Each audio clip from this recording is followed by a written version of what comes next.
सूर्या हांसदा कौन था जी? एक सीधा साधा आदिवासी था ना, अपने लोगों के लिए लड़ाई लड़ रहा था, एनटीपीसी से लड़ रहा था, अडानी से लड़ रहा था, पूंजीपतियों से लड़ रहा था, किसी गरीब दुखियारी आम पब्लिक को कभी नुकसान नहीं पहुंचाया। उसे आप मौत के घाट उतार दिए।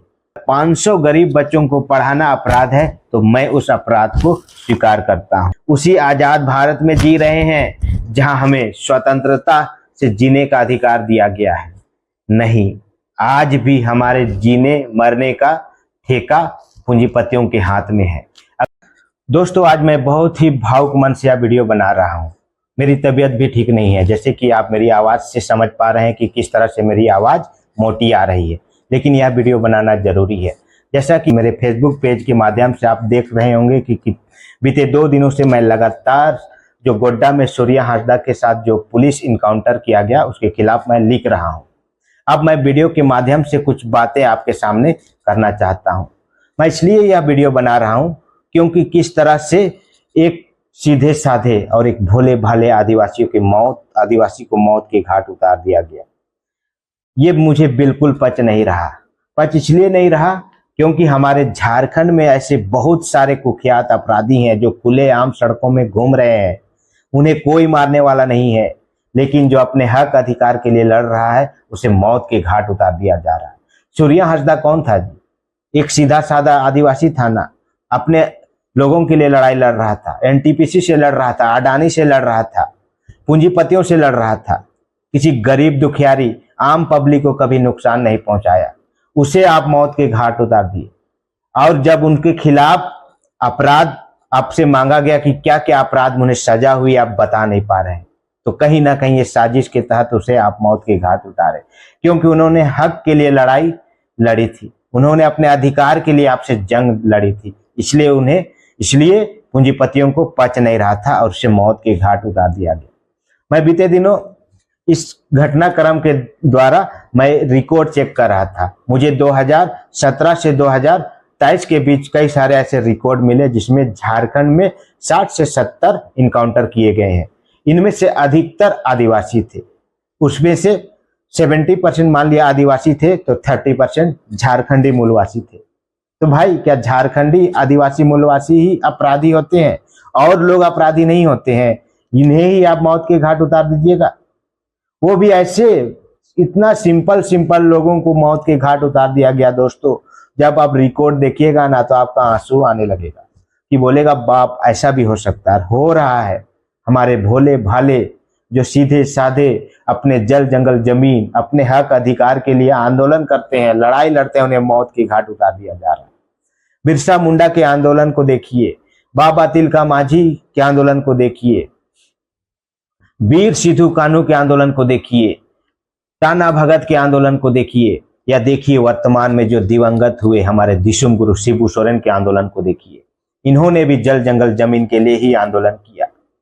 इनकी भी लड़ाई वही थी पूंजीपतियों के साथ, इनकी भी लड़ाई जमीन के लिए थी, इनकी भी लड़ाई जल के लिए थी, लेकिन ये भी कहीं ना कहीं सिस्टम में पिस गए।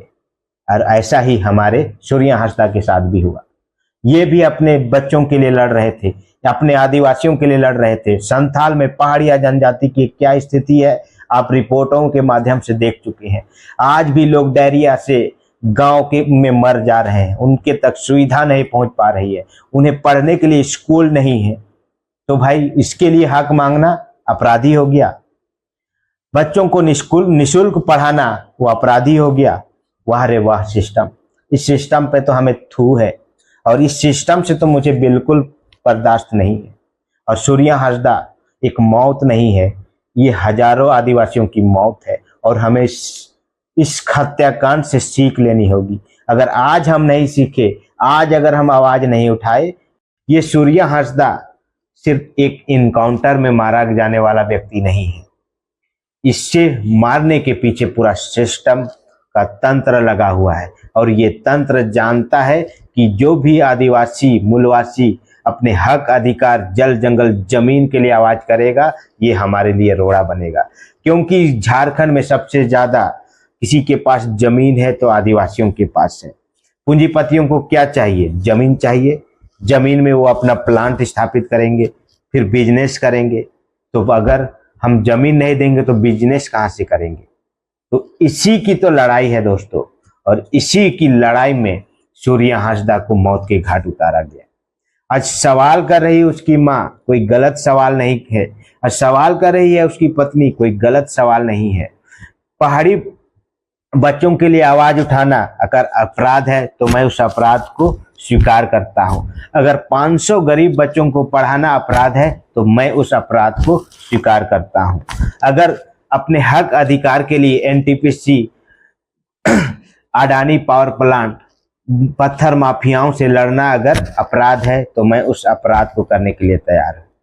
लेकिन सूर्या हांसदा की इनकाउंटर को मैं बर्दाश्त नहीं कर पा रहा हूं और मुझसे पच भी नहीं रहा है। सवाल कई तरह के मन में उमड़ रहे हैं। क्या हम उसी प्रदेश में जी रहे हैं, उसी आजाद भारत में जी रहे हैं जहां हमें स्वतंत्रता से जीने का अधिकार दिया गया है? नहीं, आज भी हमारे जीने मरने का ठेका पूंजीपतियों के हाथ में है। अगर हम बहुत ज्यादा सवाल करेंगे तो वो हमें मौत के घाट उतारेंगे। तो फिर कहाँ रही हमारी स्वतंत्रता, कहाँ रही हमारी मौलिक अधिकार जो हमें संविधान में दिया गया है कि नहीं, तुम्हें जीने का अधिकार है, तुम्हें कोई मार नहीं सकता।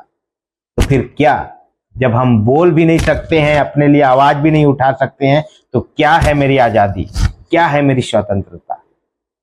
दोस्तों, इस वीडियो को मैं यहीं अंत कर रहा हूं, लेकिन आपके लिए सवाल छोड़कर जा रहा हूं।